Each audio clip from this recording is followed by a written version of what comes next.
एक माँ की 3 जवान बेटियां थीं। तीनों ही बेटियां इतनी खूबसूरत थीं कि गांव का हर लड़का उन्हें देखकर दीवाना हो जाता था।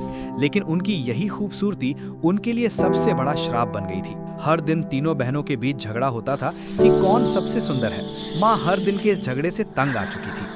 एक दिन माँ ने एक योजना बनाई। उसने एक गरीब और अनाथ जैसा दिखने वाले लड़के को घर बुलाया और अपनी तीनों बेटियों से कहा, तुम में से कौन इस अनाथ लड़के से शादी करना चाहेगी? पहली बेटी बोली, माँ ये तो किसी रोड साइड चाय वाले जैसा लग रहा है, मैं इससे शादी नहीं कर सकती। दूसरी बेटी बोली, मुझे तो किसी अमीर बिजनेसमैन से शादी करनी है जो मुझे इंटरनेशनल टूर करवाए। लेकिन तीसरी बेटी माँ की आंखों में देखकर बोली, माँ अगर आपको लगता है कि ये लड़का सही है तो मैं इससे शादी करने को तैयार हूँ। अगले दिन माँ ने तीसरी बेटी की शादी उसी लड़के से करवा दी। शादी के बाद माँ ने तीसरी बेटी से कहा, बेटी ये लड़का कोई अनाथ या भिखारी नहीं है, ये $1 बिलियन की स्टार्टअप कंपनी का फाउंडर है।